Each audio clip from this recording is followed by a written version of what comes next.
What's up, everybody? This is In Liberty and Health, episode number 12. I don't want to say this is necessarily going to be a different kind of episode, but we're going to have, I don't want to say a debate necessarily, but maybe a little bit of a friendly back and forth. I'm very excited to have on former Senator Eric Brakey. Eric, how you doing? Hey, I'm doing well. It's been a nice, productive day over here at Young Americans for Liberty, and it's always nice to end the day with a good conversation about freedom. Awesome. Yeah, well, that's good to hear. So I am a libertarian, as are you, but we kind of have a difference in opinion on approach. But before we kind of start tackling those details, I was listening to plenty of your interviews and plenty of your speeches, and it seems like you have a little bit of an impressive resume through your career as a senator in Maine. How did you kind of come to libertarianism, and how did you end up running for Senate? And just kind of elaborate on some of that. Yeah, I was just a grassroots Ron Paul activist. Um, I kind of had a conversion from neoconservatism back in the Tea Party wave 2010. Once it finally got beat into my head enough that these wars were not for freedom. In fact, they were very, anti-freedom and anti the Constitution. And um, so that was so I had a conversion in the Tea Party wave. Got involved with the Ron Paul movement just after I got out of college. I lived in New York City, was working as a professional actor, and started showing up to this group of Ron Paul supporters called the New York City Liberty HQ. Just started showing up to debate watch parties, and somehow they roped me into helping out with different volunteer activities. And before I knew it, I was running the whole operation there. Mhm. And then I got a job offer from the Ron Paul campaign. I moved to Maine, where my family's gone back for about 10 generations. Eventually went from a field staffer to the state director. Maine was one of the few states in 2012 that we won, though I guess that was somewhat contested at the national convention for those who followed all the drama back in 2012. That's going on Mhm. almost a decade ago now. It's kind of crazy to think. Mhm. Um, I was infamously kicked out of the national convention. They took my delegate credentials away and gave it to some Mitt Romney supporter that they handpicked. But after that was all said and done, I decided, when Ron retired from Congress and it was clear he wasn't running for anything again, people kept going to Ron and asking, what should I do? How can I make a difference for liberty? And Ron, really not being a central planner, told people, I don't know. You got to figure that out for yourself. Go out and do something. There's a lot of ways to make a difference for liberty, and you go figure it out. And so a lot of us did. My path happened to be, I saw that we already had one or two good people elected to our state legislature in Maine, and I thought, maybe that's a path to try to make a real practical difference. So I started an org to help liberty candidates get elected. We were focused on the Republican Party because that's where all of our efforts in the Ron Paul movement had been up to that point. Um, and we had moderate success that year in 2012, but I ran for state Senate myself 2 years later in a district that people really didn't think I had much of a chance. I was 26 years old on election day. Oh, wow. And the guy I ended up beating had been in elected office for 36 years. He had never lost a race. He'd been like on the city council in the biggest city, the mayor of the biggest city. He'd been the register of probate for 10 years and served 10 non-consecutive years in the state Senate. So people kind of looked at that race and thought, here's this 26-year-old kid going up against a very entrenched establishment Democrat. And they kind of, wrote the race off. They didn't think I had a chance. But really, it was with the support of the Liberty Movement. We broke state fundraising records and we got the message out. And I went door to door talking to voters, listening to their problems, and making the case to them on, whatever their problems were that they were concerned about, how we could fix those problems with liberty-based solutions, not by growing government. Oftentimes, the solution was to repeal government programs that were making the situation worse. And we won that race. It was a big landslide. It was a surprise upset that year, won by about 18 points. Very few people saw it coming. I didn't even see it coming, that big a victory. Went on, served in the state Senate, My first year in, I was the Senate chairman for the Health and Human Services Committee, and I did a lot of work on welfare reform and medical marijuana. I also am most well known, though, in the state of Maine for authoring and passing our constitutional carry law. Constitutional carry has become a bit of a kind of a commonplace in America now. It's been passed in 21 states. But at the time in 2015, Maine became the 6th state in the country to pass it. We actually, to this date, are the only state that passed constitutional carry through a Democrat-controlled chamber. We got it passed through the Democrat-controlled House, and it was just, following the advice of Thomas Jefferson. When the people fear the government, there is tyranny, but when the government fears the people, there is liberty. We made the politicians afraid of their constituents. We blew up their phones and their emails with angry constituents who wanted their gun rights back, and letting them know if they voted against it, that they would work to make sure they were out of a job. And so we got Republicans on board, including some really hesitant Republicans, and we got even some Democrats on board, enough to get it through the Democrat-controlled House. And I think that that's an important lesson for anyone who wants to make a practical difference in politics, whether it's on the local level, state level, federal level, wherever. Ultimately, it's not about being friends with the politicians. You have to make them afraid of you. You can be loved and manipulated in politics, or you can be feared and respected. And I'm generally a nice guy. I like to be loved and, admired and all that. We're all susceptible to that. But at the end of the day, what's most important is making liberty win. And, you got to be willing to put the screws to the politicians if we want to get our freedoms back.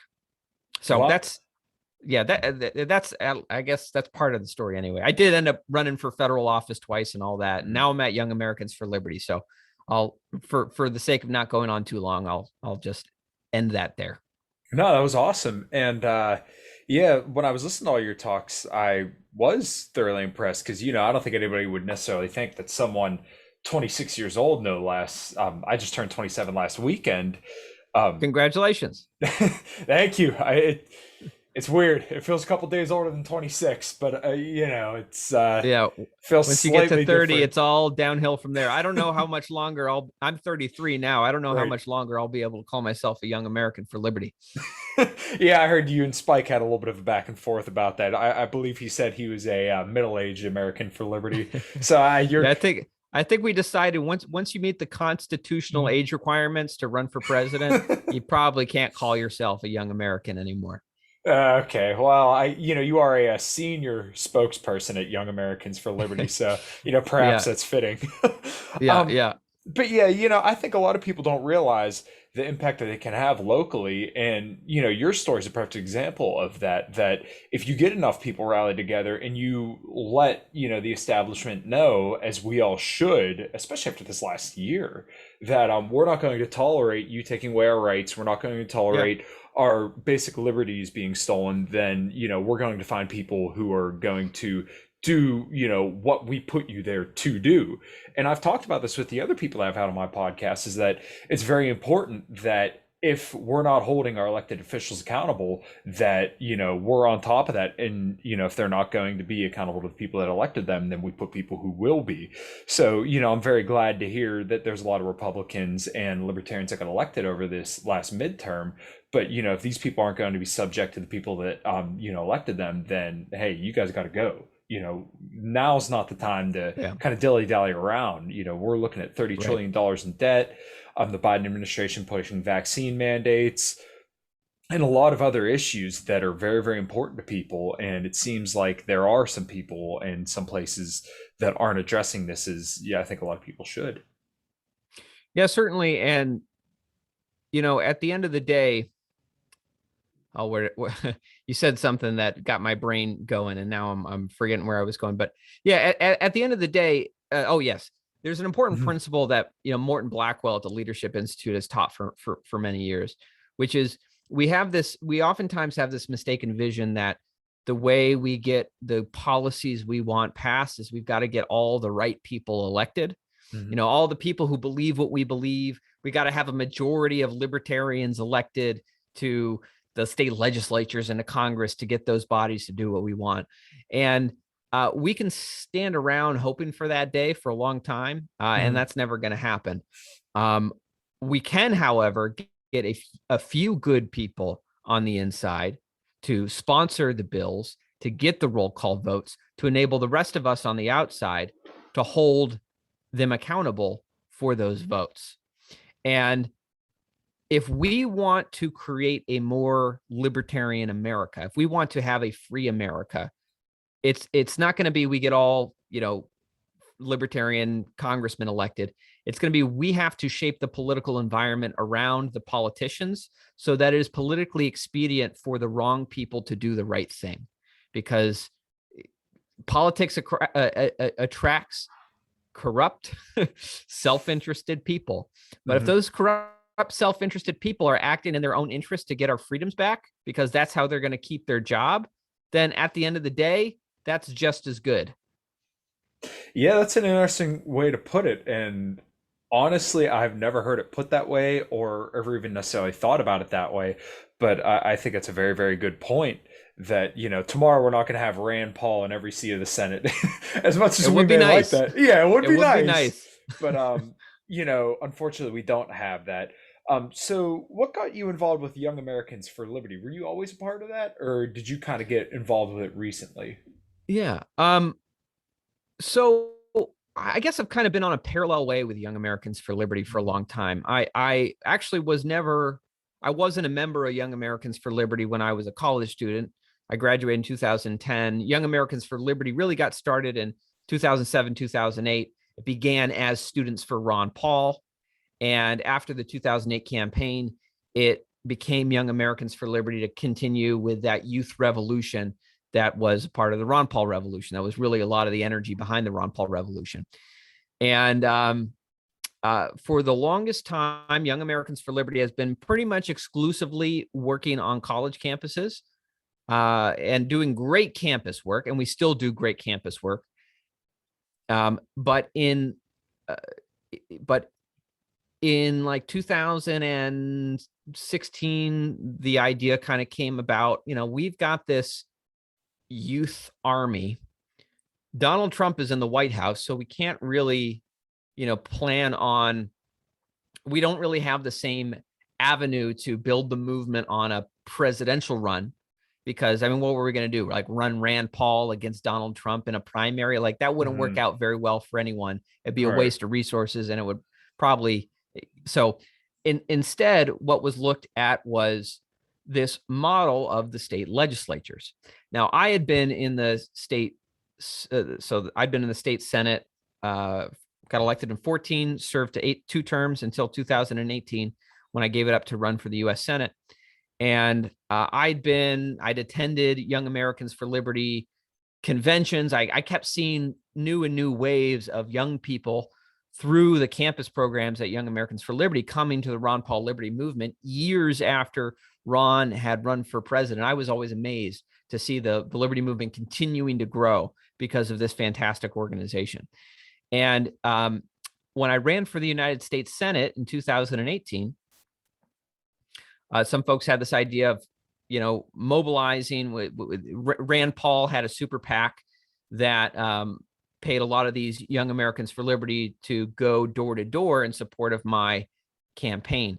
And from that, some of the kind of infrastructure was built, or the idea was created for this new program that was really started in full force in 2000, later that year, um, called Operation Win at the Door, in which Young Americans for Liberty recognized this model of electing Liberty state legislators has worked in, it wasn't just me. There were maybe a good handful, maybe I could say, if I'm being generous, maybe as many as 10 really principled Ron Paul style Liberty legislators who'd been elected across the country at that point in time on their own individual efforts. But there was no institution, there was no network, there was no way to kind of really replicate that model across Hmm. the country until Young Americans for Liberty came along with Operation Win at the Door.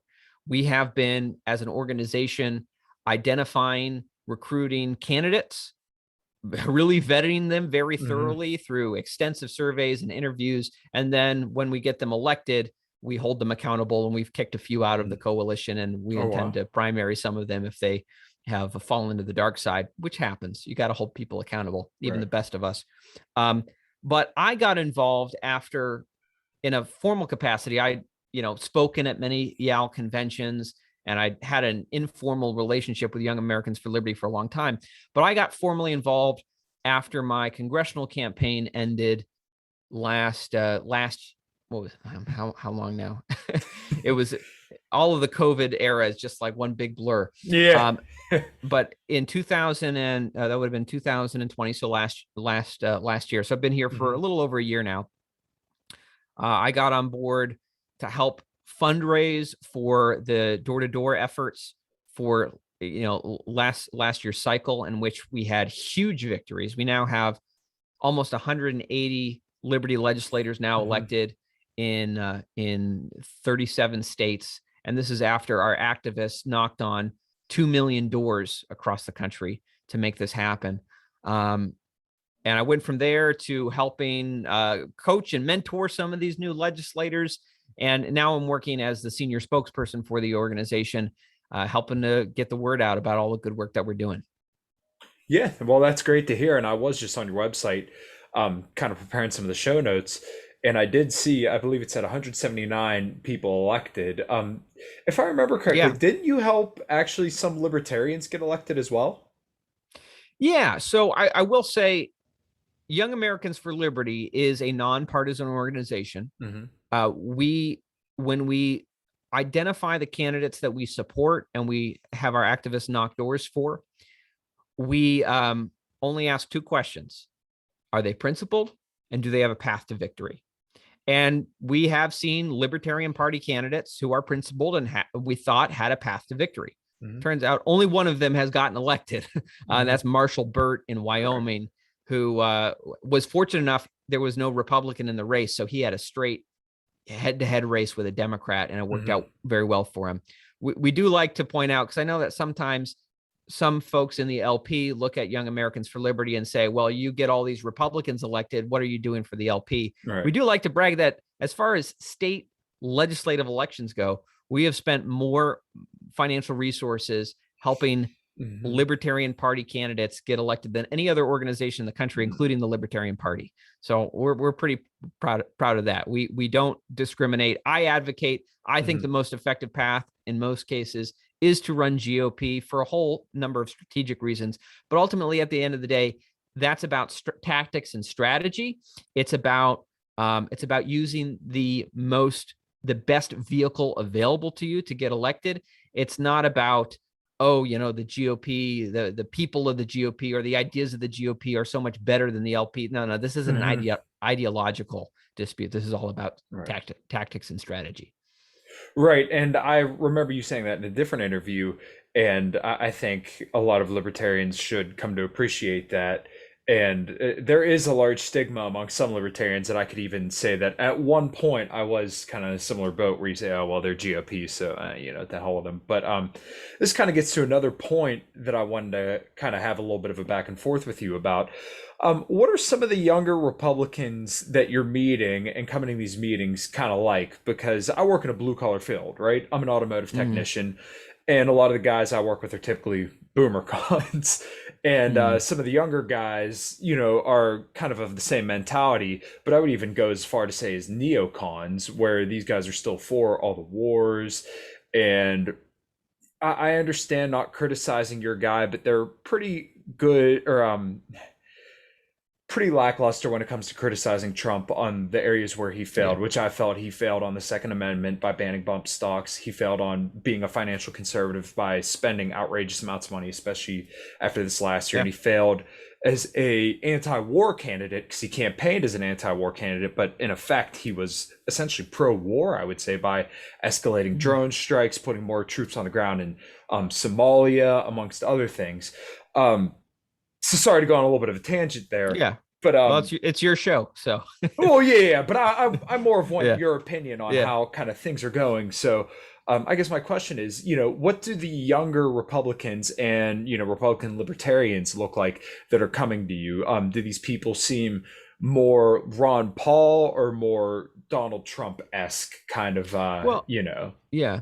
I mean, I would say that, I mean, everyone at Young Americans for Liberty and our activists who get involved in Young Americans for Liberty know that this is Ron Paul's student group. Mhm. So if they want Donald Trump's student group, they can go join Turning Point. And we have a good relationship with Turning Point. Mhm. But you know, this is Ron Paul's student group. We are Mhm. built on that philosophy of liberty. And I will say, as far as new young people coming to Young Americans for Liberty, I mean, we just celebrated the completion of what we call Project 1776, Mhm. where we wanted to sign up 100,000 new students on college campuses across the country.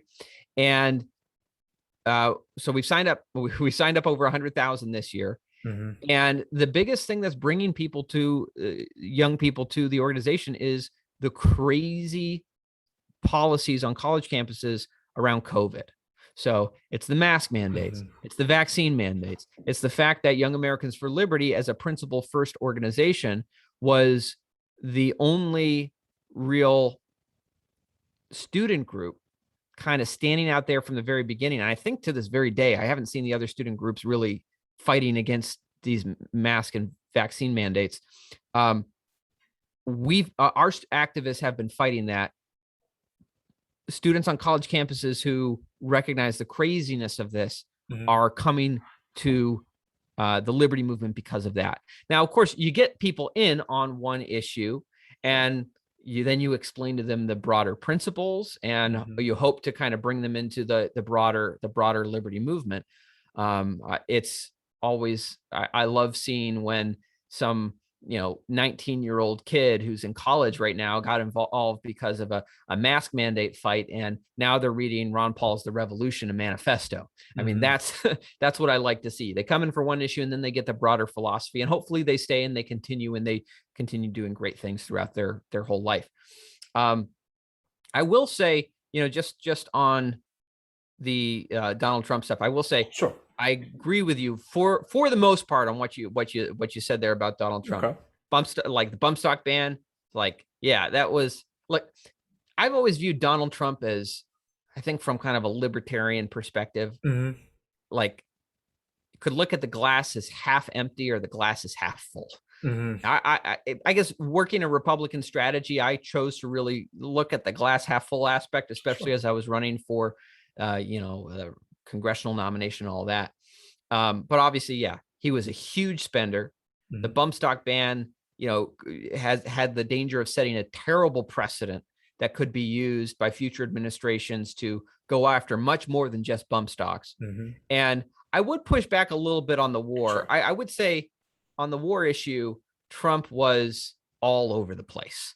He didn't seem to have a Mhm. coherent philosophy. He had some good instincts on occasion, and he Right. had some, right, like Rand Paul and Tucker Carlson pulling him Mhm. away from the Liz Cheneys and the John Boltons and the Lindsey Grahams.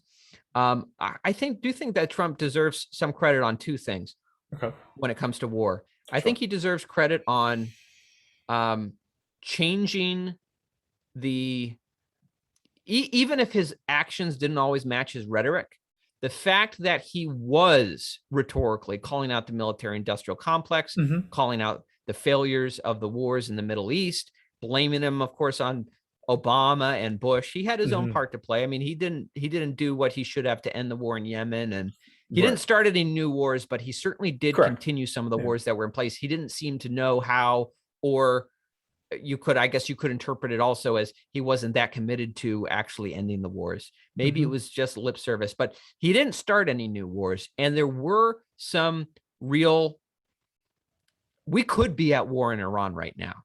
Right. I mean, we pretty much walked up to the line. Mhm. They had it all set to go. Donald Trump just needed to sign off on it. Mhm. And at the end of the day, with Rand Paul and Tucker Carlson in his ear, he said, this actually seems like a really bad idea. And Well, I think I'm he sorry. deserves credit. So no, Mhm. it's okay. So he deserves credit for that, and he Mhm. deserves credit for at least, I think, changing the narrative with a lot of base conservatives who were rabid pro George W. Bush, pro war in Iraq folks who I know so many Hmm. base voter conservatives, Republican Party base voters now, who say, yeah, those wars were a terrible idea and we shouldn't repeat that. And that is a huge victory in terms of, yeah, it's just talk for right now, Hmm. but it allows us to continue building upon an anti-war message in the Republican Party, which, coming from the days of George W. Bush and the neoconservatives just dominating the entire GOP, it is so amazing to see that changing and to potentially see Liz Cheney get drummed out of Congress. Right. Okay. Yeah. And you know what? I would agree with most of those points. I guess the only thing I would deliver a little pushback on is that he definitely could have been better on Iran, and same with Rand Paul, because they were pretty firm against the Iran deal. But to their credit, like you said, we could I be think, at. Oh, yeah. Trump really did screw that up. I think mm, Rand was playing politics a little bit because he was all like, okay. well, okay. I think he felt like he couldn't, back in the 2016 primary. I think he Yeah. felt like he couldn't embrace the Iran deal because it was so toxic in the GOP. Yeah, well, it Uh, was tied to Obama. And to right. Obama's credit, that was actually one good anti war thing that Obama did. Despite campaigning as an anti war candidate, he was the Yeah. furthest thing from it. But once again, to his credit, that was something good. But then, that comes with politics where Right. anybody to the right is going to say, well, we can't do this because we can't give Obama credit.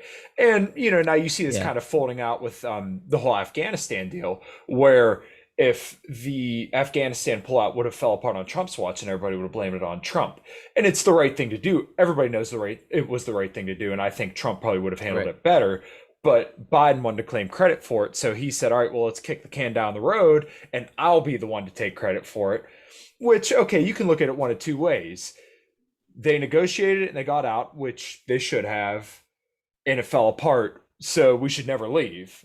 Well, that's the wrong way. But then the right way is, okay, well, we should have left. He messed it up, but we got out. That was hugely, hugely important, but it looks bad on a Democrat, which I hate to play politics with it, but this shows, hey, Biden's incompetent. Democrats can't do anything right. So I think this could be a big selling point for Republicans and libertarians going forward that, hey, look, he botched this, elect us, we won't botch it, which is completely political. But, I believe that if you had somebody capable, they could do and end the wars better than that. I mean, there are so many better ways to go about it. And that's a whole nother conversation of itself. But yeah. Yeah. It is interesting. I kind of wrestled with the dynamics of all this while it was going on too. Hmm. I was obviously very happy to see us get out of Afghanistan. I, of course, would have loved to have seen it done in a more deliberate fashion, Hmm. but it's also, I mean, it was just such a slow rolling disaster for so long. It just kind of Right. like makes you wonder if it could have been done any better. I mean, Biden, I think moving the withdrawal date back into the middle of Afghan fighting season was a bad Hmm. move. Right. But ultimately, I think that Biden took a lot of blame for what was really the Pentagon's fault. Okay. I suspect that, and like I remember hearing a gentleman who was on the Scott Horton show talking about this, and you've got this guy Joe Kent who's running for Congress somewhere who's talking about this too. So when Trump negotiated the peace deal with the Taliban and Hmm. said we're getting out of Afghanistan, um, there are many who have indicated that the Pentagon's position was we're going to wait him out. We're gonna wait him out. We're gonna wait through we're not going to take action on this. We're not going to start to draw down. And um and they did that, and Biden came in, and Biden was kind of in a was kind of backed into a corner in some regard, and that it's either, things have gotten to the point the Taliban was gaining in steam. We would either have had to get out, or we would have had to had a huge troop surge into Afghanistan, which was already so unpopular. So maintaining the status quo was not really an option for Biden. Right. And so he chose to get out. But I think from what I've heard, there was a degree to which some in the Pentagon wanted to try to slow roll that and kind of back Biden into another corner where it's like at a certain point, it's like, hey, we're so unprepared for this withdrawal. I guess we can't follow through and do it. And the war, Hmm. the forever war in Afghanistan has to continue.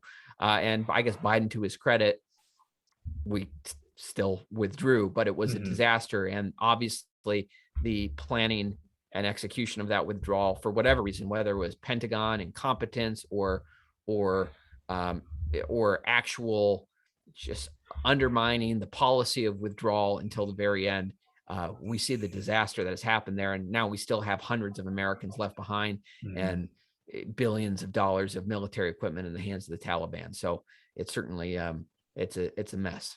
Right. Well, to kind of put an optimistic note to that too, you mentioned Scott Horton, and I listen to his show religiously, and a lot of the intelligence and people that he talks to essentially said they're not going to be able to maintain the military equipment that we left them, which Yep. still is no excuse to leave it. Obviously, you don't arm the enemy purposefully, which I don't want to Yeah. say they necessarily did it purposefully, but it was clear negligence on their part.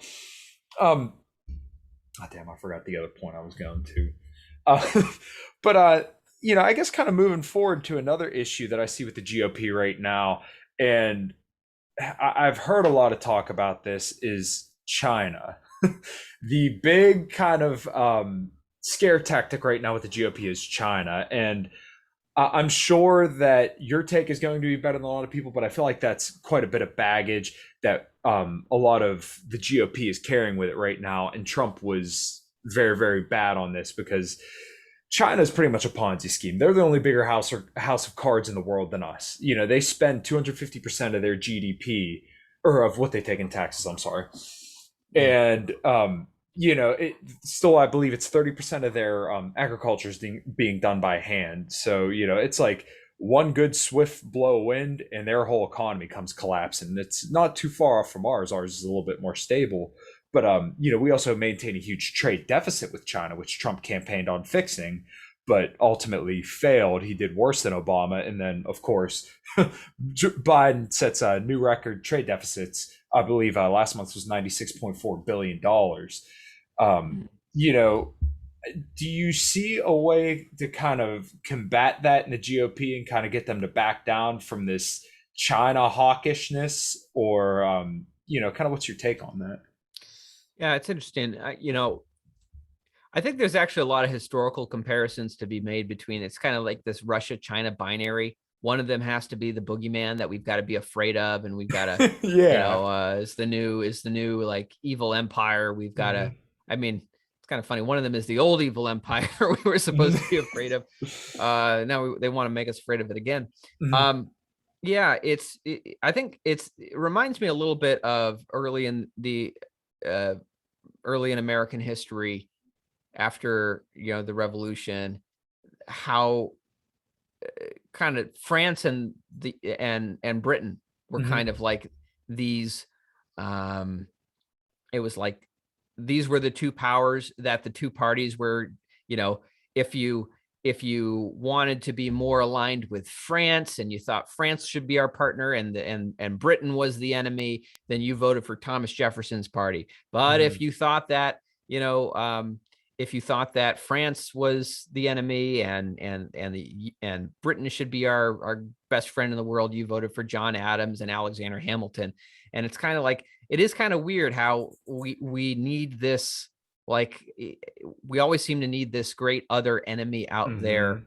for people to be afraid of, to mobilize against and try to develop some kind of tribal identity by who we're opposed to. um yeah, I mean that is, I certainly think uh the I would say on the one hand, I think the anti-China stuff makes at least somewhat more sense than the anti-Russia stuff. Um, I think that economically, China has more to potentially be concerned about than Russia. I think Russia is just kind of an old boogeyman they're trying to drum up again. But you're right. At the same time, at least from what I read, the the ultimate fundamentals of the Chinese economy are not what many would have us believe that they are. The fact that they are trying to, now that we're out of Afghanistan, the big fear that they're telling us, oh, now China wants to move into Afghanistan. They want to do this Belt and Road initiative. They're going to build a giant super highway and resurrect the old Silk Road, to connect to European markets for all their goods. And I think this was on the Scott Horton show. I heard someone point out, this is really a sign of desperation from China because their centrally planned economy has resulted in such a glut of goods that they don't have markets to sell into. It is so much cheaper to ship goods over, by sea than by land. And the fact that they are looking for building this big land route that's going to have to go through so many different countries. They're going to have to pay off so many different local, political corrupt officials in order to do this. And then, of course, you're talking about going through Afghanistan, where it's like there's all these warring tribes. Like, good luck securing that superhighway. I mean, that you can't get oil pipelines built without people like blowing stuff up all the time over there. So, yeah,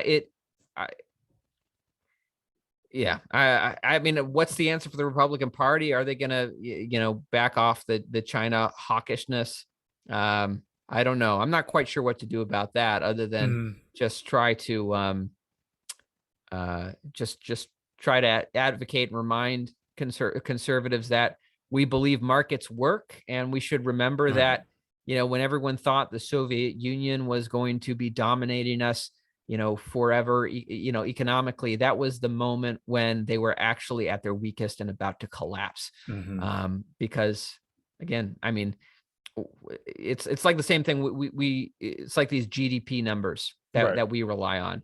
When you measure economic growth just based on what is being spent, and the spending is being done so much by the government rather than consumers in a free marketplace, that's actually not a really good measure of the economy and how it's actually doing, because the spending is not necessarily correlated with people's lives being improved.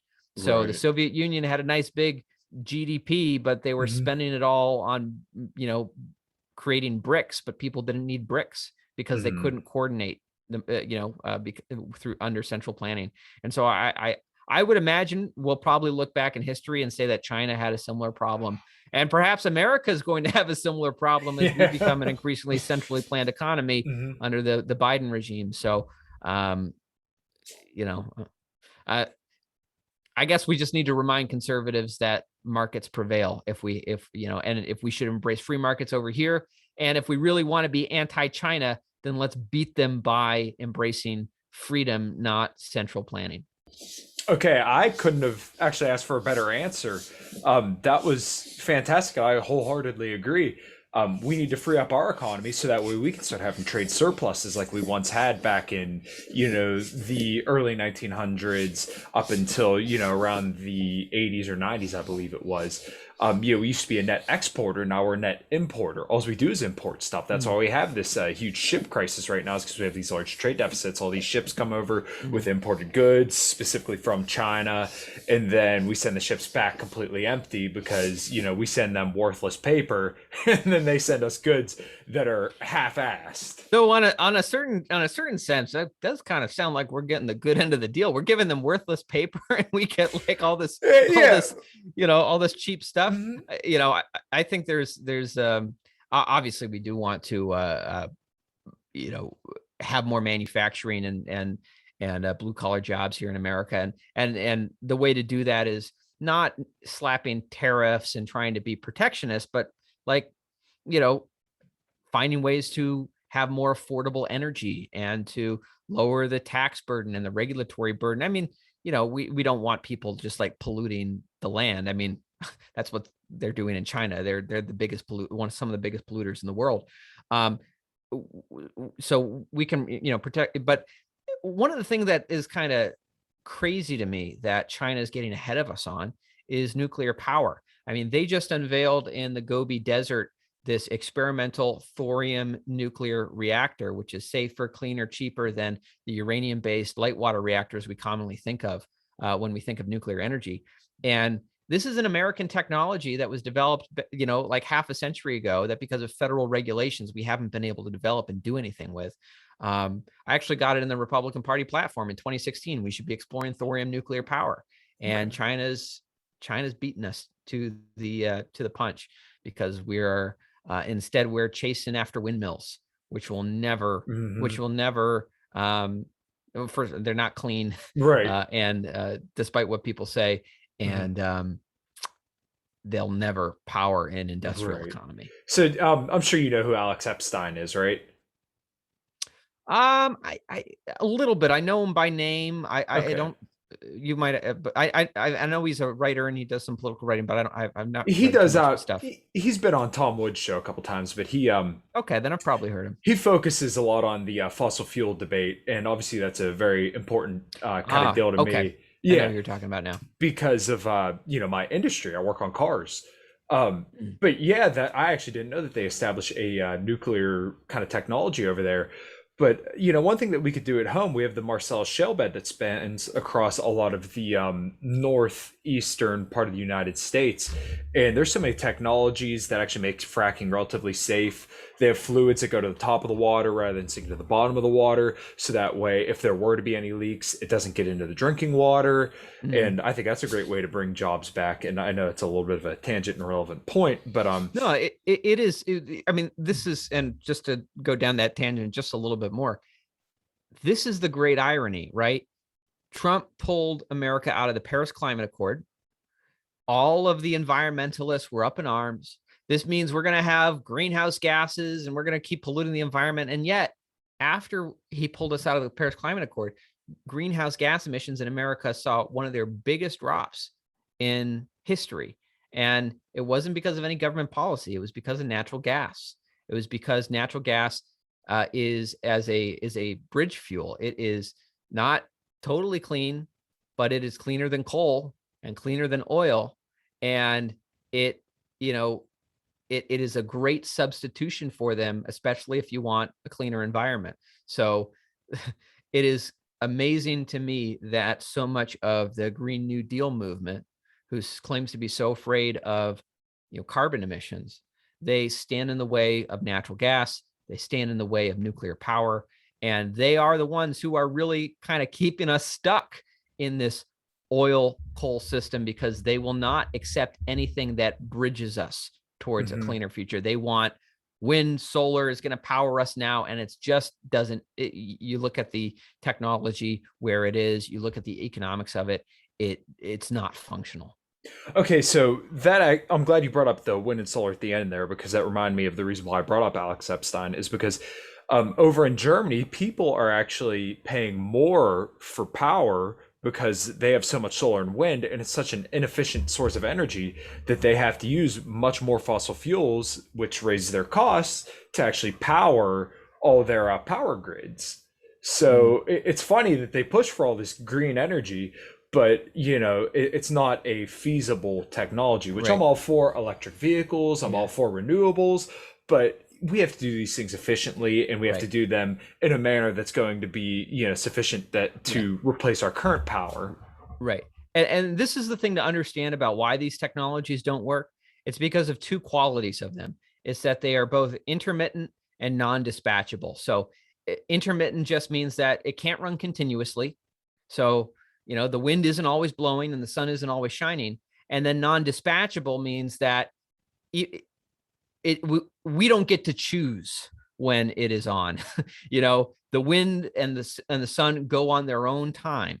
And so, and because we don't really have the affordable and efficient battery technology to store energy, we have to use it as it is generated. And so if the wind is blowing in the middle of the night and you get all this wind power onto the grid, you're actually creating a problem if there aren't enough people around who want to use this wind power. And so you actually have times when you have to pay people to use electricity so that you don't have all these Hmm. just chaos on the grid. Ironically, for all of the for all of the grief that like Bitcoin miners get, Bitcoin mining is perhaps the only industry I can think of that is a fully dispatchable consumer of energy. Like Mhm. you can turn these Bitcoin mining rigs like on and off on a moment's notice. So it actually is one of the few things out there that is a good pairing for wind and solar.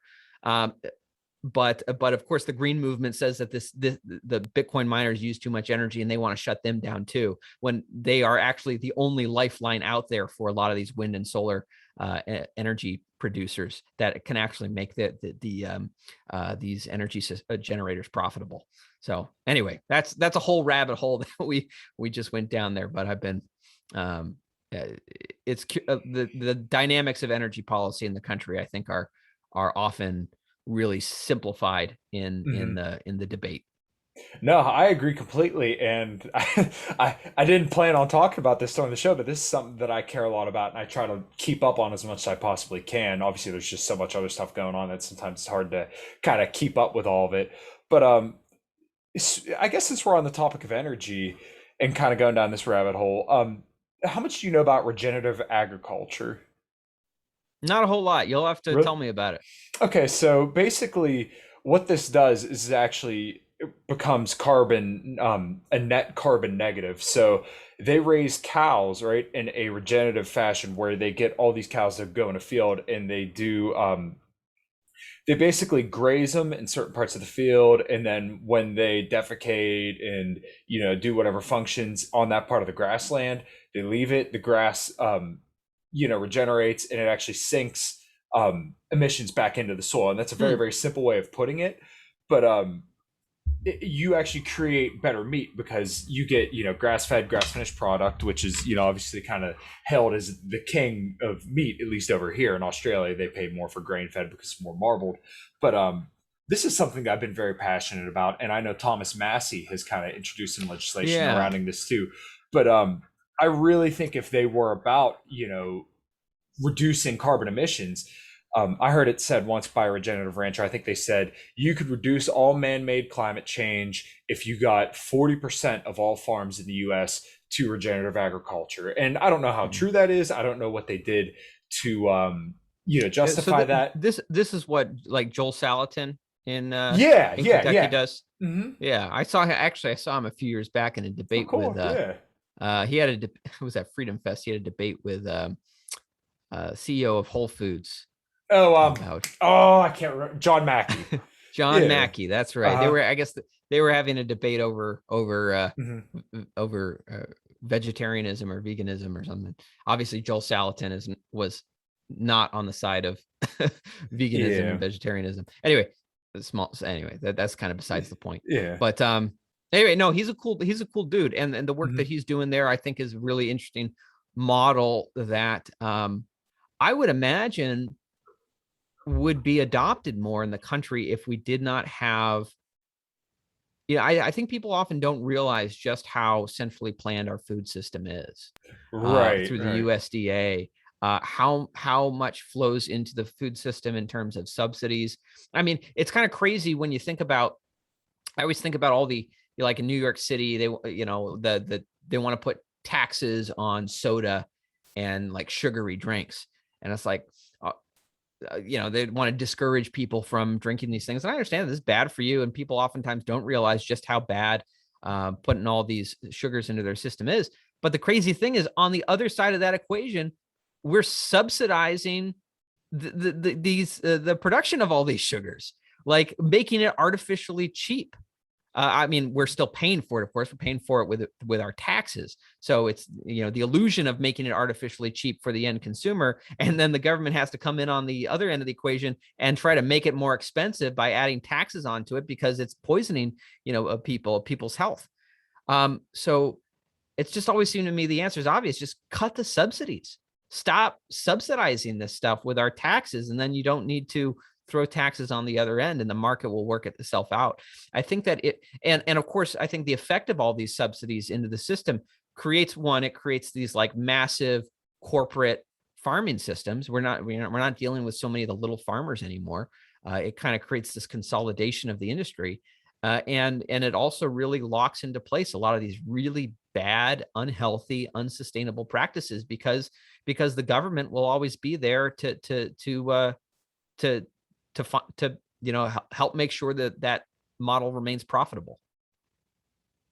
Sorry, my dog's going crazy right now. I'm It's sure all you've right, seen no him walking in problem. and out. I see him running back and forth. It's Yeah, it's I cool. apologize. But No apology necessary. the the grass-fed, grass-finished farms, so these regenerative agriculture farms, I believe, make up about 3% of all farms in the U.S. And as I mentioned before, it might have been Joel Salatin actually that said it, that if you switched 40% over, that you would reduce climate change almost 100%.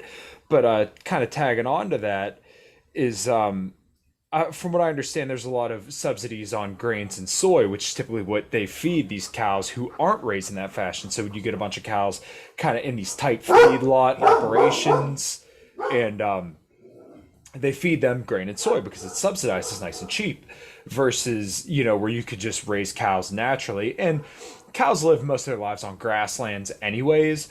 But the last part of their life, they fatten them up on grain and soy, and I've heard a lot of people say that it is because of subsidies for grain and soy. Now, once again, I don't know how true that is. That's not something I've dove that far into, but it makes sense. Yeah. I couldn't necessarily speak to all the intricacies and ins and outs of it, but I can certainly tell you that the government has Mhm. really, if you delve into our food system, it is really screwed up, and it is government at the at the source of it all. Yeah, no, I agree completely, and it's kind of crazy to think that I believe all of the meat throughout the U.S. is actually handled by four different manufacturers: Tyson, Cargill, and I can't remember the other two. But you're not allowed to work directly with the ranchers, and I believe that was one thing that Thomas Massey was actually working on was basically direct to consumer. So you can work with a rancher straight up and just buy specific cuts of meat versus where you have to buy a whole cow or they have to send it to a packaging plant. Um, it sounds so ridiculous to say that the government will not let you buy certain cuts or go straight to the rancher and get it. If what's the worst that happens? You get food poisoning, and even if you did, you're not going to be, that guy's not going to stay open forever because if everybody's getting sick by going to him and buying meat off him, dude's going to get shut down. No one's going to go there anymore. But Right. yeah. This is why I always try to point out to um, leftists Mhm. who say, well, we need regulations over all of these things to protect people. And I say, yeah, I believe in regulations very much.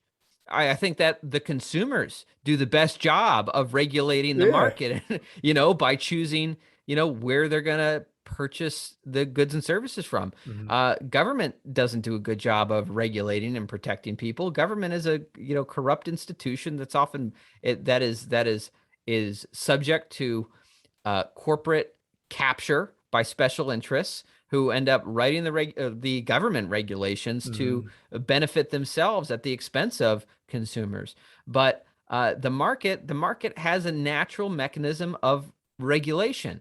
It is it is people voting with their dollars and Mhm. voting for the places that best provide what they want. If they want healthy foods, if they want sustainable foods, then the people can vote for that with their dollars. And people, when given the opportunity, do. But government props up these unsustainable, unhealthy systems and blame, and all its advocates are more than happy to blame the capitalism for it when it is a very cronyist system. Absolutely. Well, I think we've been going for about an hour now. This completely took different turns than I thought it was going to. I had no idea we were going to go down the energy rabbit hole, but I'm glad we did. And your knowledge on it was greatly appreciated because I didn't, like I said, I didn't expect to go down that way. And there's some stuff that I didn't know that I learned from doing this. So go ahead, plug your shit, Eric, and we'll get rocking and rolling. Yeah, sure. So obviously work for Young Americans for Liberty. We make liberty win. People can learn more about Young Americans for Liberty at yaliberty.org. You can follow me on Facebook at Senator Brakey. I also have my own podcast called Free America Now, which we release 5 days a week, Monday through Friday. You can subscribe to that on all your favorite podcasting apps. As you mentioned, we just released a video episode with Spike Cohen. We release a video episode once a week, but we have audio episodes 5 days a week on our podcasting stream. Again, that's Free America Now. Look it up, subscribe. Would love to have some of the folks in your audience would love to have them a part of the daily conversation that we're having every day. Awesome. Well, actually, one more question before you go. Yeah. Um, would you ever run for office again? Yeah, I'm considering it. Probably not Mhm. federal office though. Now, at least Mhm. not in the near term. I've had enough of that for a while. But I really do believe that I think the state legislatures are the best political opportunity for the liberty movement today. If we can win the state legislatures, and we are more and more every election cycle, we're picking up more and more seats. Young Americans for Liberty's goal is to get to 250 Liberty legislators by 2022, and we're almost at 180. I think we're going to get there. Mhm. That would control 5% of all the state legislative seats in the country. 5% may not sound like a lot, but it is when we remember that you don't need a majority. You need people on the inside willing to sponsor the good bills, hold the politicians accountable, get the roll call votes, and let the people weigh in. And so, yeah, I'm considering. I've considered going back to the state senate in Maine. I'll have to make a decision about that in the near future. But ultimately, at the end of the day, if we can take the state legislatures, if we can take the states, not only can we combat tyranny on the state level, which we've seen plenty of Mhm. this Absolutely. over the course of these last 2 years with COVID and the lockdowns and the mandates and all that, but as fans of Tom Woods will know, if you've read his book Nullification, you can do so much from the state level to combat federal tyranny as well. We have liberty legislators right now who are sponsoring Defend the Guard legislation, who are saying to Congress, if you do not declare the wars, we will not let you take our state National Guard troops over to fight the wars. Mhm. And those account for close to 50% of troops who've been serving in these wars, the state National Guards that answer to the states. There's so Mhm. much we can do on the state level to combat federal tyranny. Frankly, sometimes I think we can do a lot more on the state level to combat federal tyranny than you can do from that circus in Congress where everyone just fights about, inconsequential things, naming post offices or, they fight about inconsequential things. It's become a circus. It's become the Coliseum to distract Mhm. us when we can take the power back by taking back the states. So I think I think that is one of the best things we can invest our political efforts into. And whether I run for something like that again in the future or not, I am all in on the state's strategy. Awesome. Well, I gotta say, this was probably one of my favorite shows that I've done in the few that I've done, and I hope it was enjoyable for you as well. And Yeah, I the always enjoy a good conversation. for sure, and the back and forth obviously didn't get too hot. I didn't think it would. Um, Eric, you do great work.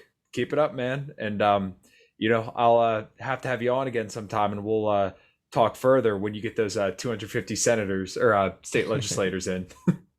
Well, it won't be long, and then we'll have to figure out what number we're going to hit after that. But hey, thank you. I really appreciate it, and it's a pleasure speaking with you. Thank you. You too, Eric.